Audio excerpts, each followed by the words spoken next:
सलाम पाकिस्तान 24 न्यूज़ के साथ मैं हूं मदीहा सलीम और मैं हूं अली आरिफ। आप हमारी लाइव स्ट्रीमिंग YouTube पे भी देख सकते हैं। youtube.com/24newshd पर सब्सक्राइब कीजिए। हेडलाइंस आप जान चुके हैं, बुलेटिन का बाकायदा आगाज़ करेंगे और सबसे पहले आपको बताएं जबकि ख्वाजा आसिफ की भी लाहौर में लीगी कारकुनान पर तशद्दुद की मजम्मत सामने आई है। उन्होंने रिहाई का मुतालबा किया है।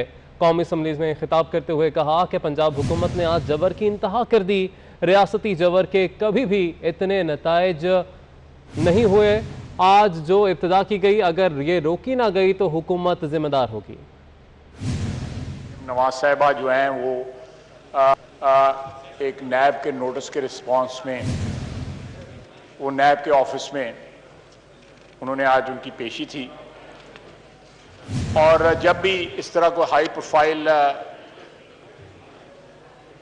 पॉलिटिकल लीडर नैब में या किसी और अदालत में पेश होता है तो वर्कर्स का वहाँ पे इकट्ठा होना, जो हमारा पॉलिटिकल कल्चर है, वहाँ पे जो हंगामा हुआ जिसमें टीयर गैस इस्तेमाल की गई, लोग गिरफ्तार हुए, रियासती जबर जो है उसका कभी भी कोई अच्छा नतीजा नहीं निकलता, वो काउंटर प्रोडक्टिव होता है। वहाँ पे जो हज़ारों लोग वहाँ पे इकट्ठे हुए थे, अगर वो वहाँ पे पेश हो जाती हैं, अपना जवाब दाखिल कर लेती तो लोग पुरअमन तरीके से डिस्पर्स हो जाते। जिस तरह बेदर्दी के साथ हमारे वर्कर्स को वहाँ पे मारा गया, गाड़ी जो है वो गाड़ियाँ डैमेज की गई, मरियम नवाज साहब गाड़ी का विंडशील्ड जो है टूट गया। अमीर जमीयतुल उलमा इस्लाम फे मौलाना फजलुर रहमान का कहना है कि नैब अपोजिशन को दीवार के साथ लगाना चाहती है। कहते हैं कि लीगी कारकुनान पर आंसू गैस फेंकी गई और उन्हें तशद्दुद का निशाना बनाया गया। मौलाना फजलुर रहमान ने लाहौर नैब के बाहर होने वाले वाक़े की शदीद अल्फाज में मजम्मत की है। इस्लामाबाद में प्रेस कॉन्फ्रेंस करते हुए उनका कहना था कि मरियम नवाज के साथ अफसोसनाक वाक़या रुनुमा हुआ है। नैब अपोजिशन को दीवार से लगाना चाहती है। इंतकाम के लिए बनाया गया इदारा है, ये एहतसाब के लिए बनाया गया इदारा नहीं है। हुकूमत इस इदारे के ज़रिए से अपोजिशन को दीवार से लगाना चाहती है। अपोजिशन की ऑल पार्टीज कॉन्फ्रेंस से मुताल्लिक मौलाना फजलुर रहमान ने कहा कि अपोजिशन मुत्तहिद होने पर APC भी हो जाएगी, लेकिन अपोजिशन की बड़ी जमातों के किरदार पर हमारे तहफ़्फ़ुज़ात हैं, वो दूर होंगे तो फिर APC भी हो सकेगी और बाकी काम भी हो सकेंगे। इसलिए मैंने कहा कि अपोजिशन को यकसू हो जाना चाहिए। शहबाज शरीफ या नवाज शरीफ की पॉलिसियों से मुतल्लिक सवाल पर उनका कहना था कि इनसे पूछा जाए कि वो किसके साथ हैं। कैमरामैन आकिब जावेद के साथ उस्मान खान, 24 न्यूज़, इस्लामाबाद। नैब ने नून लीग के रहनुमाओं, कारकुनों के गैर कानूनी इकदाम और कार्य सरकार में मुदाखलत की FIR दर्ज कराने का फैसला कर लिया।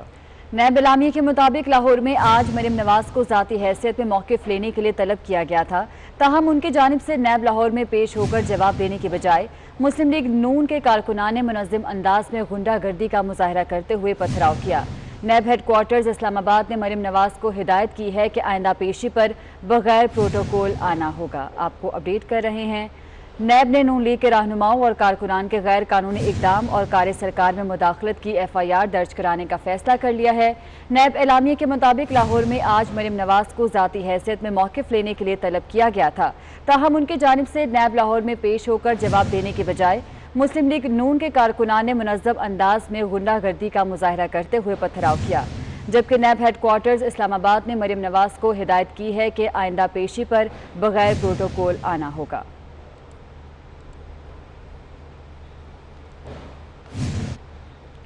आगे बढ़े और आपको बताएं कि नैब ने प्रोफेसर मियां जावेद अहमद की हलाकत पर वजाहत जारी कर दी है। नैब इलामिया के मुताबिक मियां जावेद अहमद नैब की हिरासत में थे, ना ही जुडिशल रिमांड पर। उनकी मौत कैंप जेल लाहौर में हुई है। तो आपको बता रहे हैं कि नैब ने प्रोफेसर मियां जावेद अहमद की हलाकत पर वजाहत जारी कर दी है। नैब इलामिया के मुताबिक मियां जावेद अहमद नैब की हिरासत में थे, ना ही जुडिशल रिमांड पर। उनकी मौत कैंप जेल लाहौर में हुई है। नैब की मियां जावेद अहमद की हलाकत पर वजाहत सामने आ गई है। नैब एलामी के मुताबिक मियां जावेद अहमद नैब की हिरासत में थे, ना ही जुडिशल रिमांड पर। मियां जावेद अहमद की मौत कैंप जेल लाहौर में हुई है। साबिक vice chancellor Punjab University Kamran Mujahid ने नैब के खिलाफ बेजा इल्जाम लगाए हैं। शहरी इंतजामिया की नाकिस कारकर्दगी के बायस शहर कायद की परचम गली में जगह जगह कचरा पड़ा है। अवाम को कौमी परचम और दीगर आराइशी अशिया गंदगी और गलाजत से गुजर कर खरीदना पड़ रही है।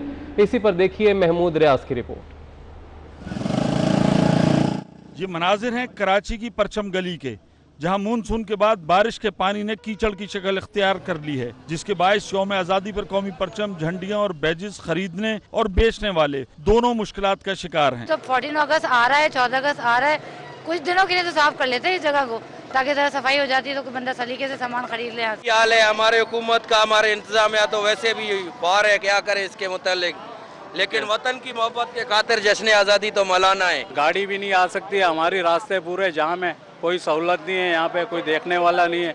सड़क पर मौजूद कीचड़ और उसके ऊपर फिजा में लहराता परचम बल्दियाती इदारों को उनका नस्बुल-ऐन याद दिलाने की कोशिश कर रहा है कि इन इदारों का काम अवाम की खिदमत है। कैमरामैन आसिफ शफी के हमरा महमूद रियाज, 24 न्यूज़, कराची। कराची के मुख्तलिफ इलाकों में एलानी और गैर एलानी लोड शेडिंग जारी है। New Karachi, North Nazimabad, Gulshan, Tariq Road, Malir, Landhi, Lyari, Federal B Area में 5 से 8 घंटे की लोड शेडिंग जारी है। शहरियों ने के इलेक्ट्रिक को कौमी तहवील में लेने का मुतालबा कर दिया है। इसी पर देखिए हबीब खान के इलेक्ट्रिक ने अपनी पुरानी रविश ना बदली। शहर के मुख्तलिफ इलाकों में एलानी और गैर एलानी लोड शेडिंग का सिलसिला जारी। 5 से 8 घंटे लोड शेडिंग की जा रही है। अहलियाने कराची ने मुतालबा किया कि के इलेक्ट्रिक को कौमी तहवील में लिया जाए। के इलेक्ट्रिक ने ओवर बिलिंग और लोड शेडिंग से परेशान कर रखा है। बिजली जो है आती है घंटा, जाती है 2.5 घंटे, 24 घंटे में तकरीबन 20% बिजली होती है, बाकी नहीं होती। चीफ जस्टिस से यही अपील है कि इस इदारे को वापस गवर्नमेंट की तवील में लिया जाए और ये जो नफ़ा बख्श लोग बैठे हुए हैं इनसे जान छुड़ाई जाए आवाम की। सुप्रीम कोर्ट को ये फैसला करना चाहिए कि के इलेक्ट्रिक को जो है सरकारी तहवील में लेना चाहिए, प्राइवेटाइजेशन खत्म करनी चाहिए। बिजली से मुतासरा इलाकों में North Karachi, Surjani, Baldia, Lyari, Korangi, Malir, Model Colony, Liaquatabad, New Karachi, नाजाबाद SITE Area, Shah Faisal Colony, Saudabad समेत ओल्ड सिटी एरिया और गुरु मंदिर शामिल हैं। कैमरामैन आसिफ शफी के हमरा Habib Khan, 24 News, Karachi. Peoples Party ने सूबे में बिजली की बदतरीन लोड शेडिंग के खिलाफ कल सिंध भर में एहतजाज करने का ऐलान कर दिया है। इस हवाले से मजीद तफसीला जानेंगे हमारे नुमाइंदे आज़ाद नोहरियो से। आज़ाद नोहरियो, अपडेट कीजिएगा इस बारे में। जी बिल्कुल, पाकिस्तान पीपल्स पार्टी ने कराची समेत सूबे भर में बिजली की बदतरीन गैर एलानिया लोड शेडिंग के खिलाफ सख्त एहतजाज करने का फैसला कर लिया है। इस हवाले से पाकिस्तान पीपल्स पार्टी सिंध की क़यादत ने कल सूबे भर में मुख्तलिफ जो इजला के प्रेस क्लब्स हैं, उसके अलावा हिस्को के जो दफातर हैं, सेपको के इलेक्ट्रिक के इनके सामने एहतजाजी धरना देने का ऐलान कर दिया है। इस हवाले से पीपल्स पार्टी सिंध के सदर निसार अहमद खोड़ो ने ऐलान किया है कि एहतजाज पुरअमन तरीके से किया जाएगा और ख़ास तौर पर SOP का ख़ास ख्याल रखा जाएगा। निसार अहमद खोड़ो का यही कहना है कि इस वक्त वफाकी हुकूमत सिंध के साथ नारवा सलूक अपना रही है, जिसके बाद सिंध के छोटे बड़े शहरों और देहातों में बिजली की बदतरीन लोड शेडिंग है, जिसके बाद जो कारोबारी जिंदगी जो है मफलूज बनकर रह गई है और शहरी जो है सख्त परेशान है। जी ठीक है आज़ाद नोहरियो, बहुत शुक्रिया आपका। वज़ीर आज़म इमरान खान का दौरा कराची मुलतवी कर दिया गया है। वज़ीर आज़म इमरान खान कल 12 अगस्त को एक दिन के लिए कराची आ रहे थे। वज़ीर आज़म ने गवर्नर सिंध इमरान इस्माइल को इस्लामाबाद बुला लिया है। इस हवाले से मज़ीद तफसीला जानेंगे हसनाबाद से। हसनाबाद से बताइएगा किन वजूहात की बिना पर दौरा मुलतवी किया गया है? ये जो बिल्कुल वज़ीर आज़म इमरान खान ने एक रोज़ा दौरा करना था, कराची शहर पहुंचना था उन्होंने 12 अगस्त को, जिसके बाद उन्होंने अपने इत्तेहादियों से मुलाकात भी करनी थी और कराची के मसाइल के ऊपर गवर्नर सिंध और कराची के जो मुंतखब नुमाइंदे हैं उनसे बात की जानी थी। साथ ही साथ जो है उन्होंने किडनी हिल पार्क का दौरा भी करना था, लेकिन उनकी मसरूफियात होने की वजह से उनका दौरा मुलतवी कर दिया है। साथ ही साथ वज़ीर आज़म इमरान खान ने गवर्नर सिंध इमरान इस्माइल को इस्लामाबाद तलब कर लिया है और तमाम तर सूरत हाल जो है वो इमरान इस्माइल वज़ीर आज़म के सामने रखेंगे और कराची समेत सिंध की सियासी सूरत हाल का जायजा लिया जाएगा। ठीक है हसनाबाद, बहुत शुक्रिया आपका। घर के जानवरों की हलाकत के केस में वज़ीर ममलिकत मौसमियाती तब्दीली ज़रताज गुल, मुशीर माहौलियात मलिक अमीन असलम, सेक्रेटरी मौसमियाती तब्दीली समेत तमाम बोर्ड मेंबरान को तौहीन अदालत का शोकोज नोटिस जारी कर दिया है। आपको अपडेट कर रहे हैं। इस्लामाबाद हाई कोर्ट ने इस्लामाबाद के चिड़ियाघर के जानवरों की हलाकत के केस में वज़ीर मुमलिकत मौसमियाती तब्दीली ज़रताज गुल, मुशीर माहौलियात मलिक अमीन असलम, सेक्रेटरी मौसमियाती तब्दीली समेत तमाम बोर्ड मेंबरान को तौहीन अदालत का शोकोज नोटिस जारी कर दिया है। अदालती कार्रवाई के हवाले से आपको अपडेट कर रहे हैं। इस्लामाबाद हाई कोर्ट ने इस्लामाबाद के चिड़ियाघर के जानवरों की हलाकत के केस में वज़ीर मुमलिकत समेत दीगर को शोकोज नोटिस जारी किए हैं। एहतशाम के आने से मज़ीद तफसीला जानेंगे। एहतशाम, अपडेट कीजिएगा।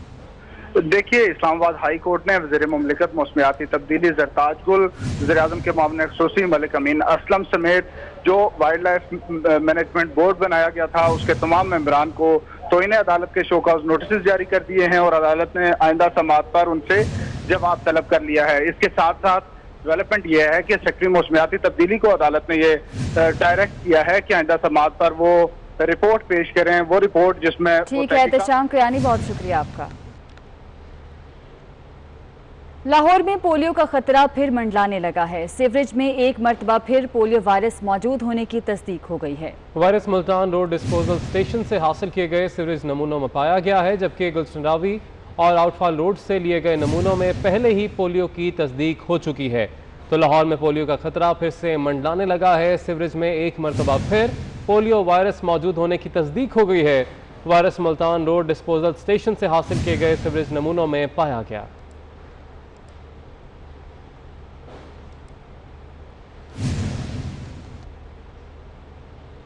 बरे सगीर के अजीम रूहानी बुजुर्ग हज़रत अब्दुल्ला शाह गाजी रहमतुल्लाह अलैह के बारे 1290वें उर्स की तकरीबात का सिलसिला जारी है। तो आपको अपडेट कर रहे हैं। बरे सगीर के अजीम रूहानी बुजुर्ग हज़रत अब्दुल्ला शाह गाजी रहमतुल्लाह अलैह के 1290वें उर्स की तकरीबात का सिलसिला जारी है। उर्स की तकरीबात का सिलसिला जारी है। ज़ायरीन की आमद शुरू हो चुकी है। बरे सगीर के अजीम रूहानी बुजुर्ग हज़रत अब्दुल्ला शाह गाजी रहमतुल्लाह अलैह के 1290वें उर्स की तकरीबात का सिलसिला जारी है और ज़ायरीन की आमद का सिलसिला भी जारी है। SOPs पर अमल किया जा रहा है।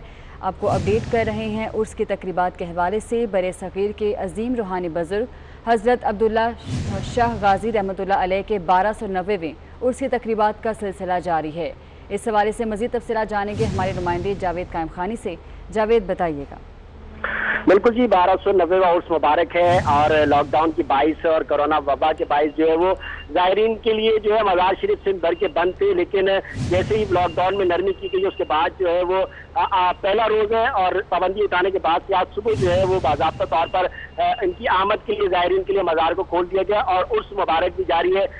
रात को जो है वो वज़बी अमूर के वजीर से वही और औकाफ के वजीर जो है वो सोहेल अनवर सयाल उनकी जानिब से हाजिरी देकर बाज़ाब्ता उर्स मुबारक की तकरीबात का आगाज़ किया गया था। लेकिन जैसे किया जाता है साल हासा की तरह रवायत है उस तरह तो नहीं, लेकिन महदूद तरीके से जो है वो उर्स मुबारक की तकरीबात जारी हैं। और आज सुबह जो है वो सिंध के सूबाई वजीर नासिर हुसैन शाह भी उनकी आमद हुई यहाँ पर और आमद के साथ उन्होंने यहाँ पर हाजिरी दी, चादर चलाई, फातिहा ख्वानी की। उसके बाद बाज़ाब्ता तौर पर तकरीबात का आगाज़ भी कर दिया गया। ठीक है जावेद कायम खानी, बहुत शुक्रिया आपका। झंग में लाखों रुपए का फ्यूल खर्च करके भी सफाई के इंतजाम सिफर ही रहे। म्यूनसिपल कॉरपोरेशन झंग का बेशतर गाड़ियां खराब हो गई हैं। शहर भर में गंदगी फैल गई है। इसी हवाले से मजीद जानेंगे हमारे नुमाइंदे मुबश्शिर हसन नकवी से। मुबश्शिर, बताएगा क्या तफसीलात है? जी बिल्कुल, पूरा शहर इस वक्त जो है वो सैलाबी इलाके का मंजर पेश कर रहा है। जगह जगह गंदगी के ढेर लगे हैं और म्यूनसिपल कॉर्पोरेशन का ये कहना है कि उनके पास अब मशीनरी खराब है। लेकिन ऐसे में जो शहरी हैं उन्होंने खासा एहतजाज किया है। वो सवाल करते हुए दिखाई दे रहे हैं कि अगर मशीनरी खराब है तो म्यूनसिपल कॉर्पोरेशन में जुलाई के महीने में 22 लाख रुपये का फ्यूल आखिर किस मशीनरी में इस्तेमाल किया है। म्यूनसिपल कॉर्पोरेशन के तमाम तर जो जेटर मशीन है, सकर मशीन है, उसके साथ साथ जो लोडर है वो तमाम तर खराब ही नजर आ रहे हैं। लेकिन म्यूनसिपल कॉर्पोरेशन जो है वो उसका ये कहना है कि उन्होंने अब फ्यूल खर्च किया, जिस पर शहरियों का ये कहना है कि डिप्टी कमिश्नर जंग टायर 2 इस सूरत हाल का नोटिस लें। इस तमाम तर मामले ठीक है मुबश्शिर हसन नकवी, आपने अपडेट किया, शुक्रिया आपका। उधर फैसलाबाद में FDA ने गैर कानूनी कॉलोनीज के खिलाफ क्रैकडाउन कर दिया है। 2 कॉलोनीज के दफातर बंद करके गैर कानूनी तामीरात गिरा दी गई हैं। इस हवाले से मजीद तफसीलात जानेंगे रमजान मिर्जा से। रमजान, अपडेट कीजिएगा। जी बिल्कुल, FDA की जानिब से तकरीबन 2 माह से ऐसी गैर कानूनी कॉलोनी जिनकी मंजूरी नहीं ली गई थी उनके खिलाफ क्रैकडाउन जारी है और समुद्री रोड और बिजकोट के मुल्क इलाकों में कार्रवाई करते हुए FDA की इन्फोर्समेंट टीम ने 2 कॉलोनियों को सर पे मोहर किया है। न सिर्फ उनके दफातर जो हैं कारोबारी मकासद के लिए मुकम्मल तौर पर बंद कर दिए गए हैं, बल्कि इसके साथ साथ ऐसी गैर कानूनी तामीरात जो कि मुतलका डेवलपर की जानिब से की गई थी उनको भी गिराया गया है। महकमा रेवेन्यू को इस हवाले से लिखा गया है। ठीक है रमजान मिर्जा, बहुत शुक्रिया आपका। विफाक की ब्यूरोक्रेसी में तकर्रुर और तबादलों के अहकाम जारी कर दिए गए हैं। Additional director general military land and cantonment Rawalpindi doctor Naeem Chaudhry को सीनियर जॉइंट सेक्रेटरी सनत व पैदावार डिवीजन तैनात कर दिया गया है। सीनियर जॉइंट सेक्रेटरी सनत व पैदावार डिवीजन मोहम्मद नईम जान की खिदमत दिफा डिवीजन रावलपिंडी को वापस भेज दी गई।